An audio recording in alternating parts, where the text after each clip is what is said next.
Thinking about a grad program? Then this episode is for you. Welcome to Major in Adulting. I'm your host, Romaine. If you're in your final year of uni, recently graduated, or starting to think about your first real role, you're in the right place.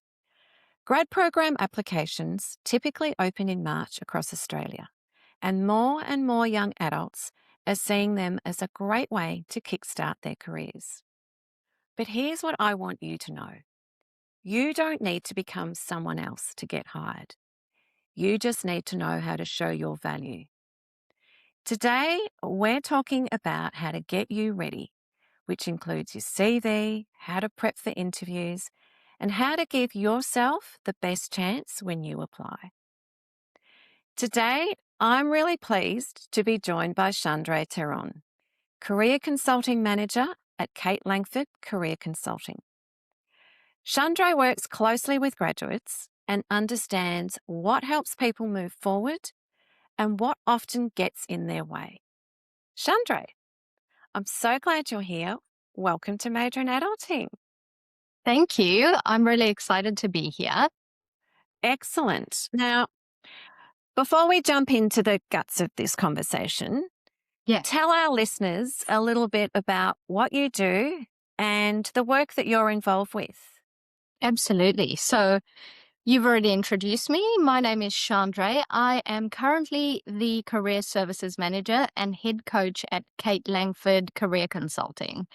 So essentially what I do is I support people at all career levels. So whether it's a school leaver, a graduate, someone in their mid-career, ending their career, all sorts.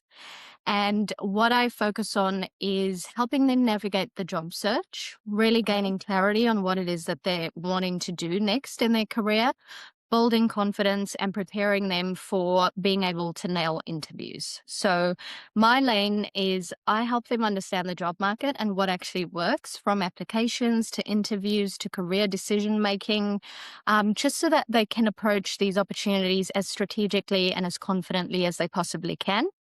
My background is in human resource management and employment relations, and I've spent time on the employer side of the table, actively involved in hiring and hiring decisions. My education is I hold a degree in human resource management and employment relations. And, Romaine, I think one reason that Gen Z would resonate with me is I've experienced the grad program from both sides, actually. So I started off as a graduate myself, and later I then moved into mentoring graduates in the same graduate program that I started off in. Oh, wow. Yeah. So I've seen what grad programs prepare people for and also how candidates are actually evaluated once they enter the job market. So my focus essentially is to provide practical, honest advice, no hype, no pressure, just clear strategy, confidence building, and realistic guidance for what comes next and how to position yourself. That's awesome, Chandra. You've got exactly come from both sides of the fence. So I think the insights that you're going to share today are going to be really practical. And that's, I guess, what I really want our listeners to walk away feeling more prepared and far more confident about how to approach this next step. Yeah, absolutely. Yeah. And look, each year, more and more graduates are applying for the graduate program roles that are offered out in industry, but they can also feel a bit lost about where to start in their job search. And you've just outlined that you've got some expertise that you're going to share with us today. And I know we're going to pinpoint exactly where young adults need to direct their energy so that they can take clear and confident steps towards landing their ideal role. So I think that's awesome. Now, I'm going to start with what important things should graduates consider before applying for a grad role? Or I guess actually any role, really. Yeah, that's actually really important because whether it's a grad role or just any role outside of a graduate program, I think a lot of the things remain not the same, but similar across the board. Similar. But Yeah. if we are specifically focused on grads, I would be saying that most grads think that being job ready means ticking every single skill box. And Mm. so a lot of the time, this is where the imposter syndrome sets in because I've never done this and they're Yeah. asking for these 10 criteria and I don't tick every single box. Now, employers are actually hiring for potential, for adaptability, and for signs of compatibility. Mm. So, compatible with the organization, but also a main point there is capability. As long as you've got Mhm. the capability, you'd be able to do the job. What I would like grads to know is that everybody that is entering into this grad program is on a similar playing field. They've all got Mm. a degree in a similar, Mhm. discipline. Yep. They've all got similar grades. They've all come from either part-time work, voluntary work, or even no work experience at all. Yeah. So it's not about the skills that you have. It's really just about who you are as a person and the way that you show your willingness to be there and to learn. I love that because I think we can all get a bit hung up on the skills, especially when we read the job ad. But you're absolutely right for pointing out in these grad entry level roles. And I Yeah. love how it's about adaptability, it's about fit with the organization Hmm. and the opportunities to grow and learn, I guess, because you're just starting to build. So, Absolutely. yeah. So now with that, I guess the one document that kind of encompasses that when we apply for jobs is the CV. Let's start with the CV. So, what does a good CV or modern CV look like? And what helps someone get through that screening process at the start? Mm, really good question. So I think first and foremost, when it comes to the CVs, the biggest mistake that anybody makes, and this is not just specifically to graduates, is that Yeah. they overcompensate when it comes to you say CV, I say resume. So I'm Okay, just going to sorry. say resume because, Yeah, so resume. Yep. yeah. So they go and they think about a resume and they want it to look a certain way so that it grabs the eye of a human without Yep. realizing that it actually goes through a robot first, an AI software system called the applicant tracking system. Uh-huh. So some of the biggest mistakes that they make is over designing, having icons, boxes, tables, pictures, colors, columns in the resume. Uh-huh. That's the first thing. So that's Uh-huh. the first thing that's probably going to get you stopped in the screening process because it's not going to make its way to a human. The Okay. second thing is being generic when it comes to, for example, generic role descriptions of work that they've done previously, Uh-huh. or even just being really generic in the way that they're showing up and showing their skills in their resume because they're looking at a position description and they're just trying to match that. Uh-huh. Another thing would be missing keywords from the actual job ad. Now, I don't just want anybody to be using keywords for the sake of using them, but if you can clearly see that somebody's saying that they're looking for someone that has stakeholder engagement, then some of your keywords need to showcase to the reader that you're someone that can talk to people and loves to engage with stakeholders. Right. So those are some of the things. I think the last thing also, which is very important, is self-editing out valuable information. Mm. Now, valuable information such as volunteering opportunities that they've been a part of. A lot of grads will look at that and go, well, these weren't exactly paid jobs that I did, so I don't see the significance in this. Or Right. communities that they were involved in, or even just some clubs that they were involved in university. These Mm-hmm. things showcase certain skill sets that you have without Okay. you even realizing. So what actually works is a very simple, clean, formatted resume in a Word or PDF format with no Yeah. graphics at all. So let's Yeah. leave the graphics.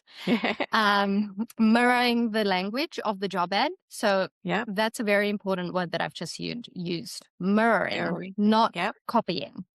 Yep. So mirroring the skills that they're looking for and the skills that you have and connecting the dots, the tools, the software systems that you've been able to use, the roles that you've had that are applicable to whatever it is that you're applying for. Okay. And then I think the most important thing is showcasing your achievements and Mm. showing some actionable outcomes, because you've got to be in mind that nobody has seen you perform prior to this. And so, or they still haven't until you get the job. So they Yes. need to be looking at this resume and going, I can see how this person's skills, experience, qualifications would flow really well into this role that we are hiring for. Yeah. And a good reminder is there are two steps to the screening process. It's the AI and then it's the recruiter. So there's a real art Right. and psychology that goes into it. And Mhm. if a human never sees your resume, then it doesn't even matter how impressive you sound.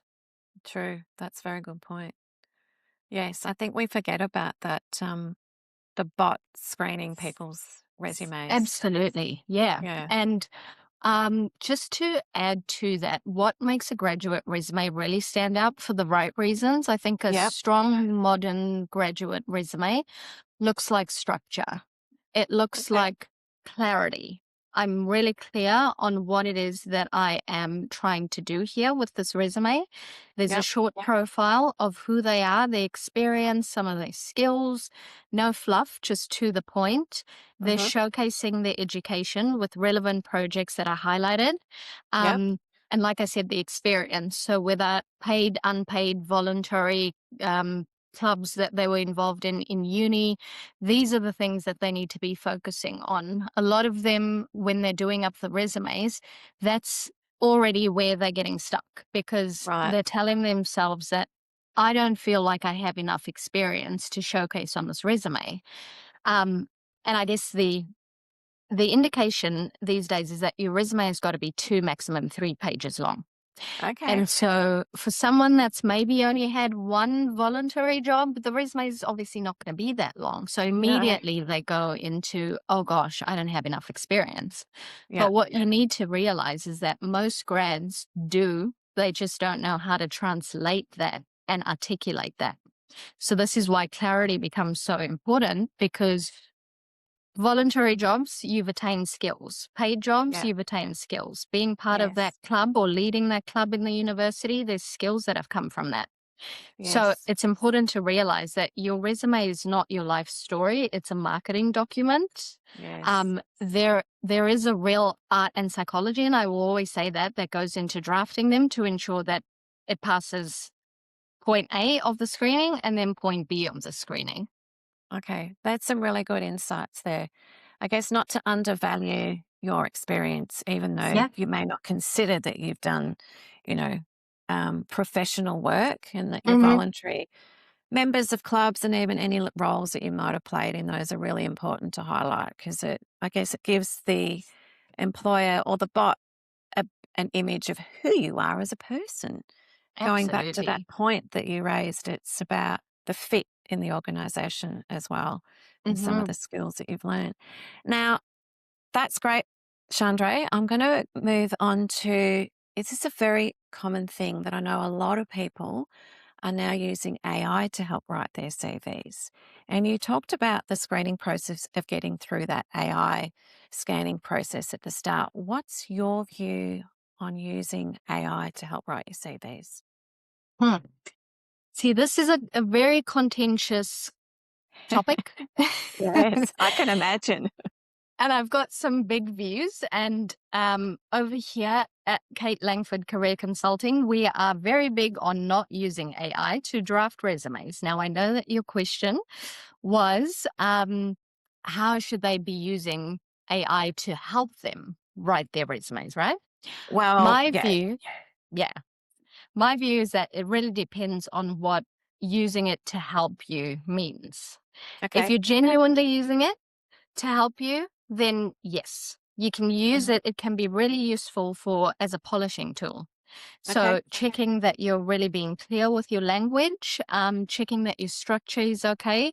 When I say structure, I'm talking about the way that you're communicating. I'm not talking about the structure of a resume, because I Okay. know firsthand that AI does not really understand the structure of what a modern day resume looks like, right? Okay. Yep. It can also help you just tighten up language. So if you're wanting to say something like, I'm a really hardworking person, but you feel like that sounds a little bit too basic, Yeah. you could go into AI and say, can you just assist me with tightening this up? And it will give you words such as I'm a conscientious professional, or I'm a very diligent worker, or, it'll just give you some words that sound a little bit more polished. So Okay. that is fine if that's what people are using to draft their resumes, but they should still be um, the person in the driver's seat with drafting the resume using their own voice, because the resume works best when it reflects how you think and how you talk about your experience. Yeah, I think that's a really important point. And you'll probably touch on, I guess, then how that translates when you're in an interview situation. So, Oh, yeah. yeah, so great. I love that. So, to use it really as an assistant to maybe sharpen or tighten what you may want to express in a more polished or professional way to use your words. So, Absolutely. and I guess at the end of the day, employers are still hiring a person. So, and you talked about this at the start, what helps someone come through strongly? And you've touched on some of this around mirroring those words in the ad, calling on your experience, no matter how insignificant you might think it is. Are there any other themes that you think employers um, are looking for that will help someone come through really strongly on that first, I guess, marketing document, the CV or the resume? Yeah, absolutely. So I think the first thing there that you've just said is really important. Employers are hiring people, they're not hiring resumes. Resumes are your first impression to Mhm. someone reading that. They're getting an insight into who you are as a professional. Yeah. So that's the first thing. But what helps you come through strongly is, again, going back to the clarity and the credibility. So Mhm. being able to explain to them what you have done, what you're good at, and how you would be adding value. I think the adding value bit is the most essential bit. Yeah, Um, that's yeah, a im resume that important. Yeah, very important, isn't it? Yeah. absolutely. A resume that's specific and grounded in real life examples and written in the candidate's own voice builds way more trust. Mm, It's one thing that people have got to remember is that consistency matters too. So you mentioned the interview previously. mm, Um, if what is on your resume lines up with how you speak in an interview and how you answer questions and how you show self awareness, that is powerful because now mm, I can see that this person has drafted this resume. mm, Tools can obviously help with presentation, but confidence, honesty, and reflection are what make those candidates way more memorable. mm. And when you think about resumes as well, if you're using, just to go back to the AI thing, if Yeah. you are using AI to write your resume, it often ends up really generic or over polished or full of these buzzwords that don't hold up in an interview because you don't talk like that.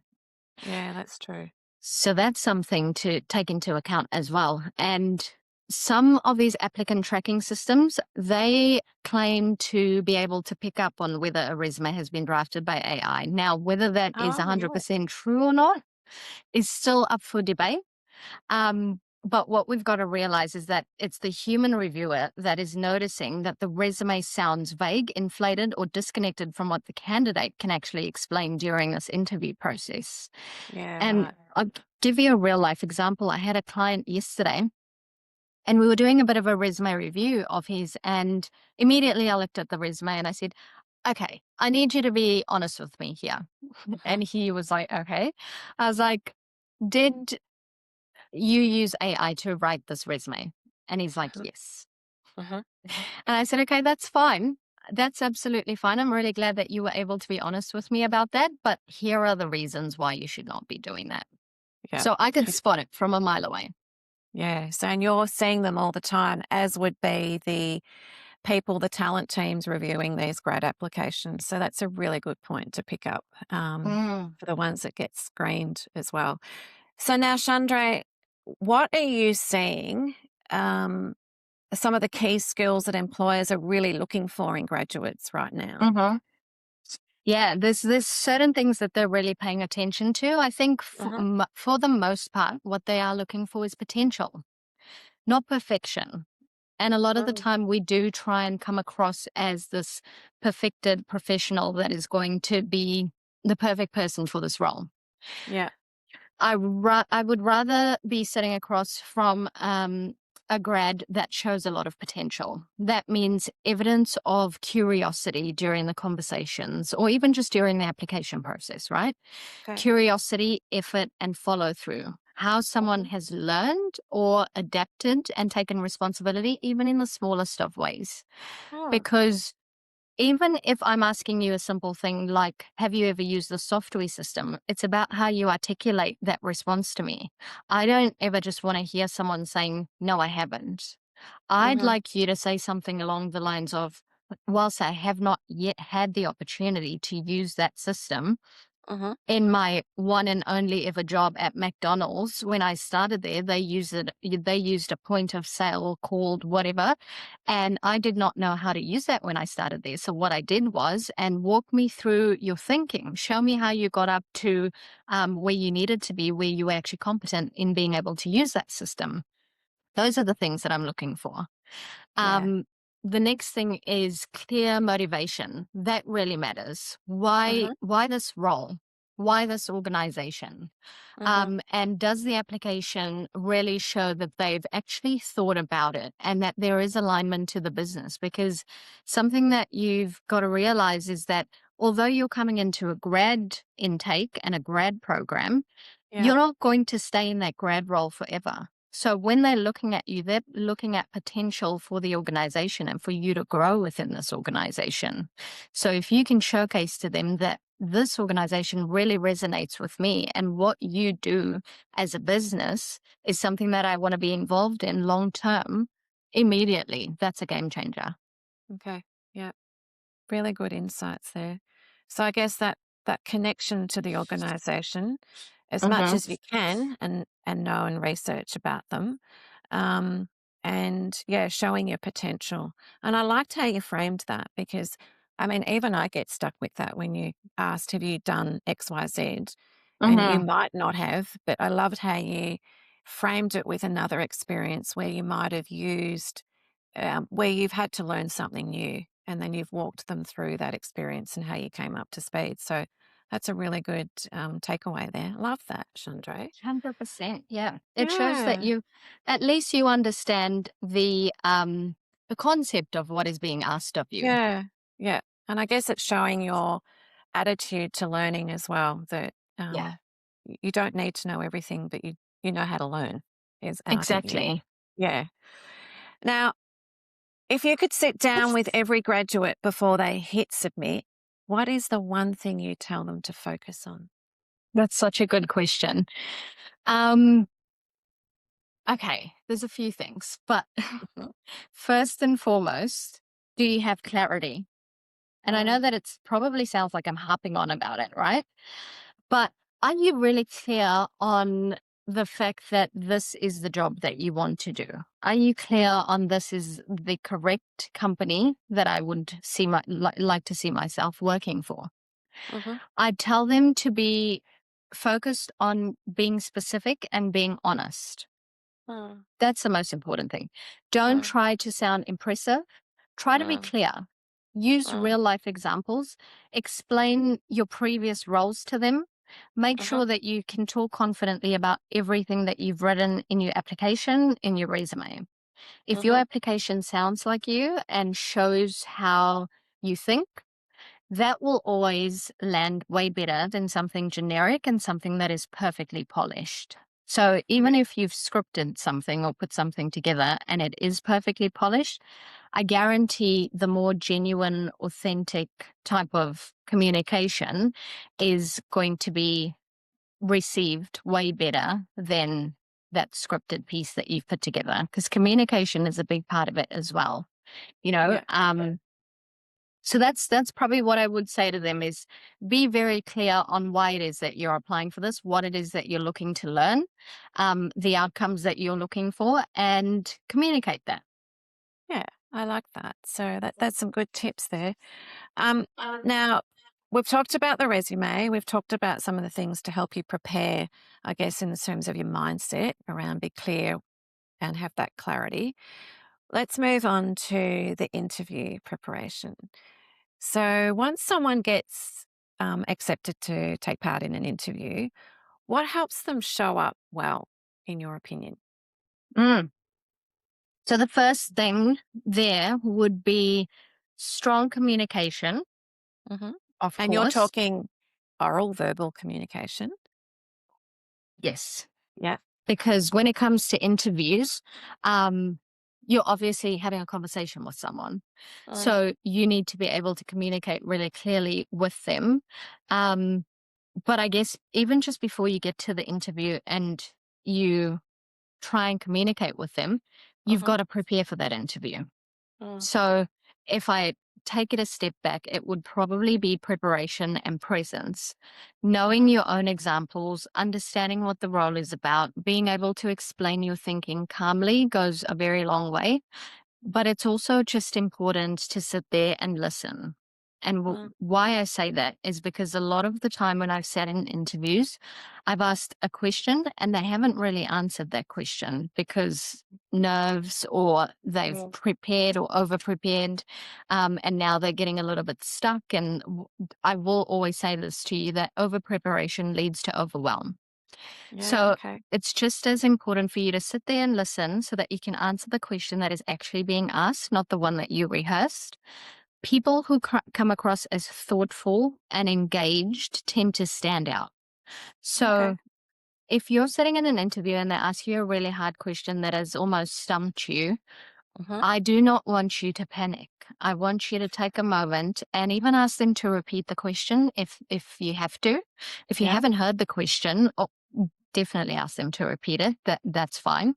Um, and then take a moment and say, I'd just like to take a moment to think about that because I've got so many relevant examples or whatever the case may be. And Okay. then take a sip of your water. Okay. Because whilst you're doing that, it's taking your brain off of all of these people looking at you, waiting for you to respond. That's a good And when little you're tip doing there. that, immediately the thought process that goes through my mind is this person is getting ready to give us an informed response as opposed to just shout something out Yeah. because Yeah. they need to give a response. So it's really about preparation and presence. And when I talk about preparation, one thing that I also want you to be able to communicate in these interviews is that you've got an ability to learn quickly. Mm. You have basic professional judgment. Employers, they want grads who can explain their thinking. They want Mm. grads who can take feedback without getting defensive, who work well with others. Uh-huh. Depending on the industry that you're going into, grads that have digital literacy is very important. Uh-huh. So those things are really important to get across. But I think often the mindset matters more than the technical skills at this stage. So when you're going into an interview, you need to prepare your mindset for that interview. And I always say this to my clients that prepare yourself to go in there and have a two-way conversation. Mm. Just take the word interview out of your mind, Yeah. reframe that and go, I'm just going to have a conversation with them about what it is that I'm capable of. And they're going to ask me some questions, and I need to be able to respond to these questions as well. And I need to Yeah. be able to ask them questions too. So if I could give you a checklist, I'd probably say you need to prepare an introductory paragraph about yourself because they're always going to ask you to tell them about yourself. That's your Yeah. elevator That's pitch. standard question, isn't it? Uh-huh. And that's the one that sets the stage for the entire interview. So Yeah. it's got to be really good and impactful. So you've got to prepare that one. And then you've got to think about the behavioral questions that they will be asking you and use the star format to respond to that. But don't sound robotic. That is probably the worst interview that I can come across is someone that has rehearsed 54 times and now it just sounds like they're reading off of the machines. I don't know what they're Yeah. called. Yeah. Um, so yeah, use that, prepare, say say your responses out loud in the mirror, to a friend, to a parent. Don't feel embarrassed. It's all part of the process. And then just make sure that you also have thought about questions that you could potentially ask them because again, it's a two-way street. Yeah. I like that. Also, you need to find out whether it's the right place for you, and I guess that's one way of asking those questions. I love that. Absolutely. Reframe the interview word to a two-way conversation. I like that. Mm, Yeah. So that's a great segue into how then do you prepare for a one-on-one versus a group interview? And what are yeah. some of the dynamics that I guess um, talent teams are looking for in those group interviews? Because they can be quite daunting, I think. Oh, yeah, for sure. Mm. Um, I've been through 2 group interviews where I was interviewing, Yeah. as an interviewee. And then I've also conducted a couple of group interviews, which that in itself is also confusing. But what I will say is that in a one-on-one interview, it's about depth Hmm. and it's about getting to know this person on a deeper level and seeing whether Hmm. there is a connection between you and them because you're going to work really closely together. So it's about you providing the clear examples, the reflection, and building rapport. It's way Hmm. easier to do it in a one-on-one setting. Yes.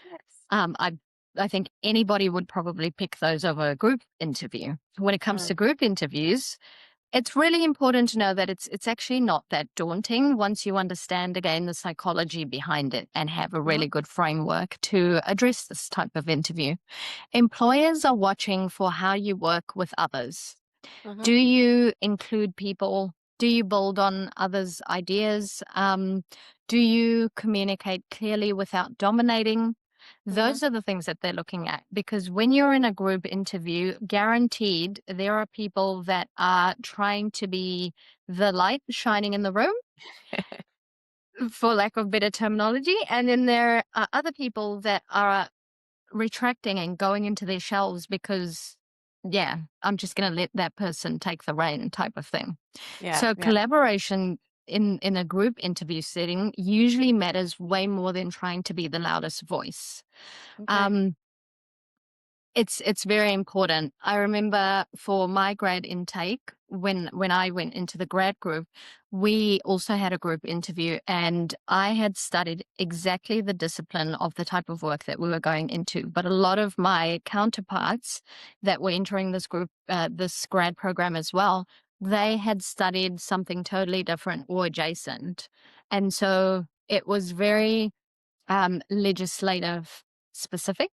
Right. And when they would ask questions, I would often have the answers. And so in the beginning, I was always the one kind of putting my hand up and answering the question. But Yeah. slowly, I kind of got to a point where it was like, nobody else is answering these questions and I need to give someone else a chance. So I did that. And when they would answer, I'd just sort of build onto that and say something else. Okay. Um, and that really helped. Yeah, that's a good idea. I think sometimes as well in those group interviews, people might think that they're looking for leadership skills, which might be why some people go out with the Yeah, it's taking over exactly the that. interview. Yeah, yeah. But yeah, it's good to point out. And I didn't realize that it's about working as a team and that collaboration and building on ideas towards a common Yeah. goal, I guess, at the end of the day. Yeah, that's a good point. It makes sense once you think about it and break it down, eh? Yeah, absolutely.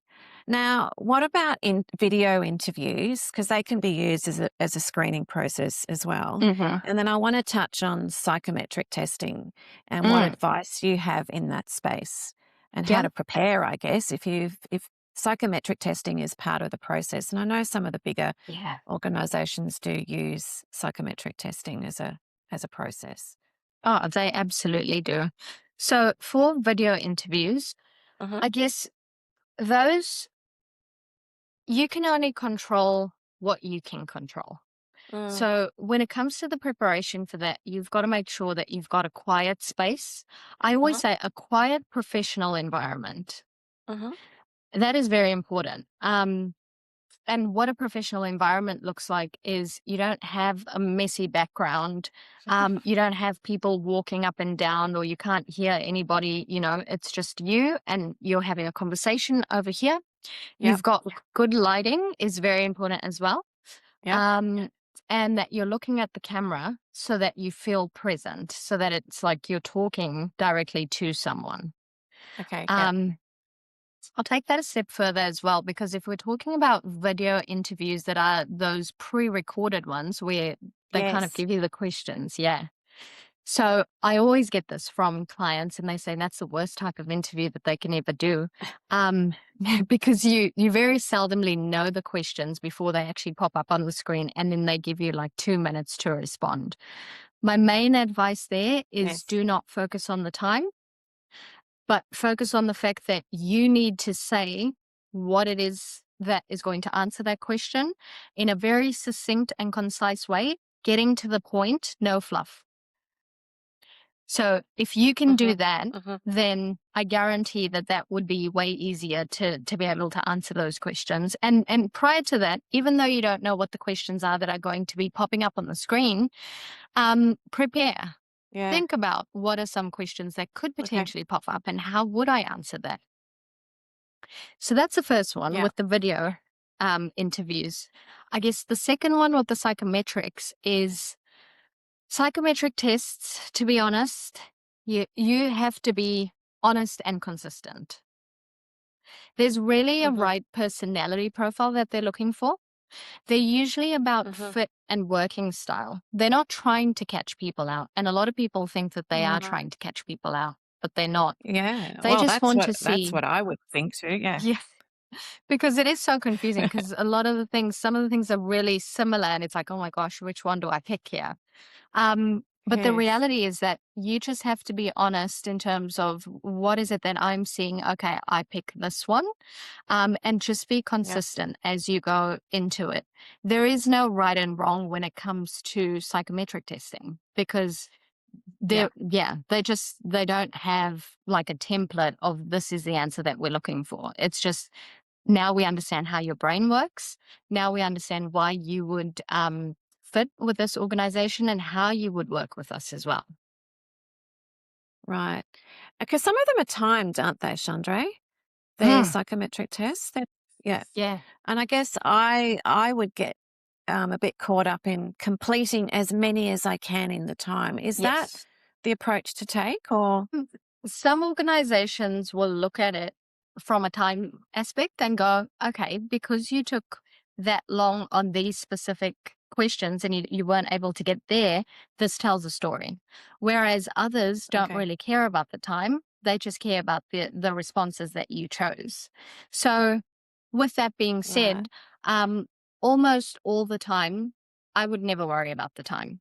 The time is there and it is okay, ticking and it's something that you kind of can't get off your brain at that point, but just focus on the questions, get your mind in the game and go, which one is applicable to me? And let's just keep going. okay. That's good advice. Um, Now the next is about what do we wear when we turn up to an interview? Are there any do's and don'ts? And I guess there's the virtual or Mm-hmm. there's the in person. So let's take the virtual first. Yeah, You know, yeah. How I dressed up love do you this get? question. I absolutely love this question because when I do interview coaching with all sorts of professionals, right? Like I said, Yeah. I work with anybody in any sort of level of their career. But I always get this question: should I wear this? Should There. I? Ah. Yeah. And it always surprises me because I always forget that it is a very, important part of the interview. Ah. But let's start with the virtual. So for Yeah. virtual interviews, the reality is that they're only seeing you from your waist up. Mhm. That is the reality. But I will always still say to you, dress professionally from head to toe. Okay. Now that may sound absurd to some people, because they're not going to see me from waist to toe. So why would I do that? But you would be surprised how that affects how you show up mentally, Mm. um, and when you look good, you feel good. So Mm, true. immediately you have that confidence and you're ready to Mm. go. So this is why I would suggest that you do that. Mhm. Um, Pay attention and I guess special close attention to colors and lighting when you're doing a virtual interview.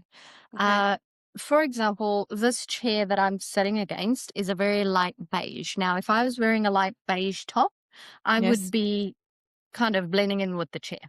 Oh, look at me. I've got black and blending in with my black background. I'll That's all remember right. for It's next not time. an interview. No. But you see how that could happen. And so Yes. it kind of takes away from you as the individual. So I would Yeah. be focusing on, paying attention to the colors that you're wearing, the lighting, don't blend into the chair or the background. Yep. And then if we want to focus on the in-person interviews, Yes. we can. Um, Yeah. it's really stressful for a lot of people, but the Mm. main like what you should do is to look intentional and comfortable. Uh-huh. So I know that you probably, or maybe some people would have thought that I was going to give you a color specifically that you should be wearing. And a lot of people think that you should wear black to an interview. Mm. I don't necessarily agree with that. Okay. What you want is you want your clothes to support your confidence. Yeah. So whatever it is that you feel confident in, that's what you should wear. But Yeah. you've got to also make sure that the clothes that you're wearing are not going to distract you or the interviewer. Okay. So when in doubt, slightly more professional than casual is always safer. Yeah. Okay. Okay. And a Yep. clean, well fitted, neutral piece of garment usually works across most industries. I guess my main don't when it comes to interviews Yes. is wearing something that pulls the focus.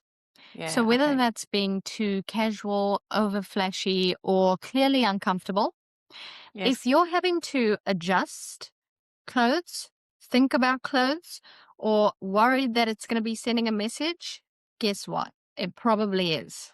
Yes. Okay. All of those things. So don't. So the main Fair thing that I enough. can say is be comfortable, be professional, and that is all that you can do. Um, I think this would be a really good laugh. I actually had a client the other day that was going for an interview and the same Uh-huh. question came up, but it was very interesting. She said to me, I am really passionate about colors. And I said, Uh-huh. okay. And she said, no, I don't think you realize what I mean. Like, I really love colors. And I said, okay. And she said, like, really bright colors. I was like, okay. So she's like, do you think I should wear colors or do you think I should wear black? And I said, well, a big part of the interview that I'm always preaching to everybody is that you need to show them your personality. Yeah. So for me to sit here and say that you should not wear your colors, that's going against what I'm telling you to do. Yeah. Yeah. But in saying that, make sure that your colors are not going to distract them from who you are as a professional and that Yes. you can still get your words out and these words are still going to be heard because Yes. the colors are not taking away from that. So, Yeah. and as long as you're comfortable and it's, you know, they will hear you over the color, fine, go for it. I like that they'll hear you over the Yeah. color. And I think it's true. You've got to bring your personality. And if you have a particular style, then that's who you are too. So, yeah, Absolutely. I am all for being as genuine and as authentic as you possibly can. yeah, I think that's really important, Chandra.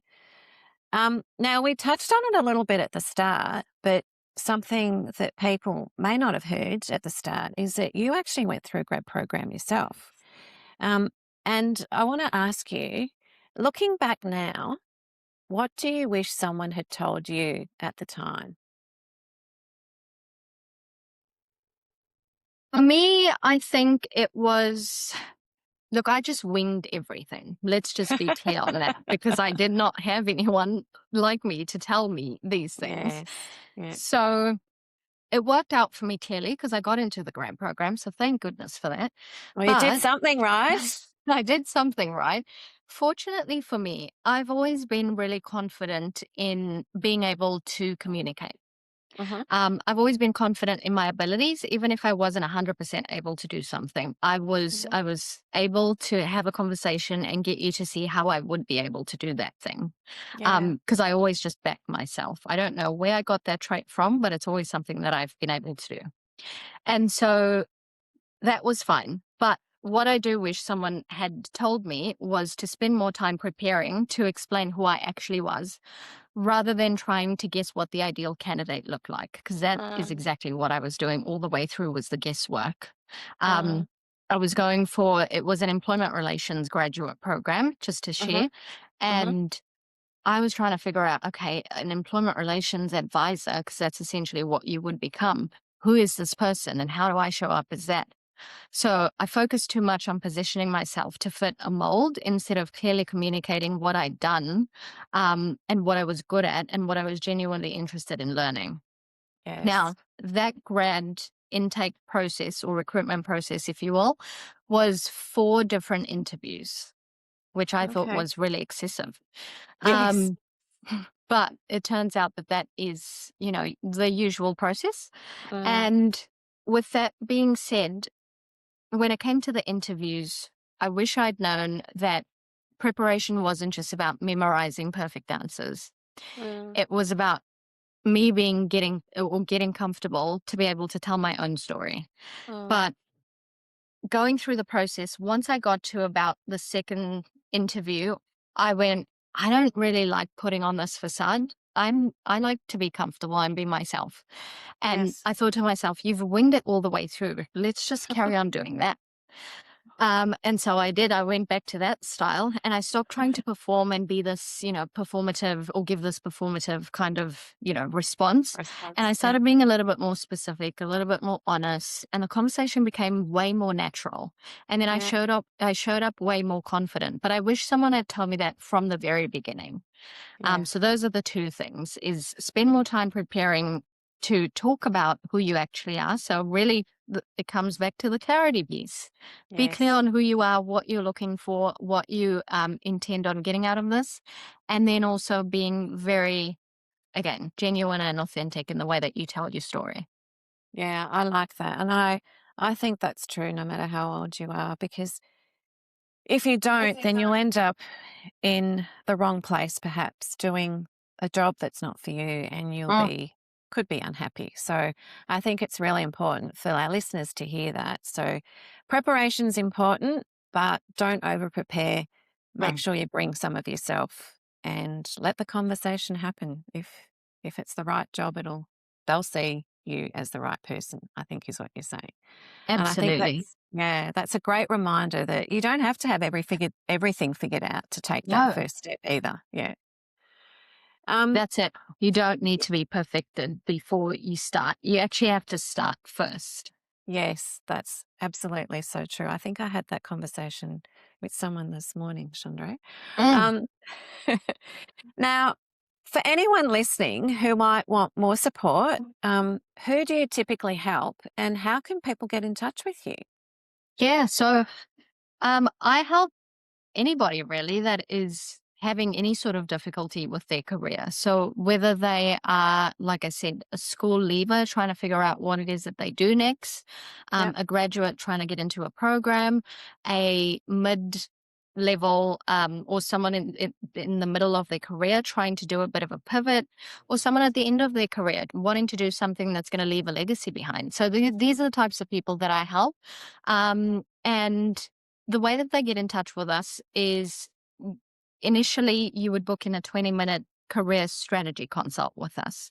Uh-huh. And during this consult, we will talk about where you are currently at in your career. Uh-huh. What are you facing? Are you going through you know, a crisis where you can't really land on what it is that you want to do? Have you lost your job? Whatever the circumstance, we talk about that. Then we'll talk about your resume, and then we'll talk about how we could potentially support you. So whether it's clarity, it's confidence, it's interview, it's job market. So these are all the things that we assist with. Uh-huh. And you can reach us through our website. So you can actually just go straight through to our website and book yourself in for a 20-minute career strategy consult. So the website that people can go to find your details, Chandra? Yep, that is www.katelangford.com.au. Perfect. And we'll put that in the details as a link in this episode. Chandre, you've shared so much information today, and there's a lot more, as you've said, that you can go into with individuals if they're after some more support. But I think you've given us a great start into, especially what our young adults, if they're looking to apply for any grad program roles or a career start in something this year, that some great tips on how to prepare for their CVs, interviews, and even what to wear to, recommendations on what to wear to an interview. So thank you so much. It's been great talking to you, and I'm sure you've genuinely helped people feel more prepared as they take this next step. And if you're listening, remember you don't need to have everything figured out to move forward. You just need to be willing to take that first step. Thank you for spending this time with us on Majoring in Adulting, and I'll see you next episode.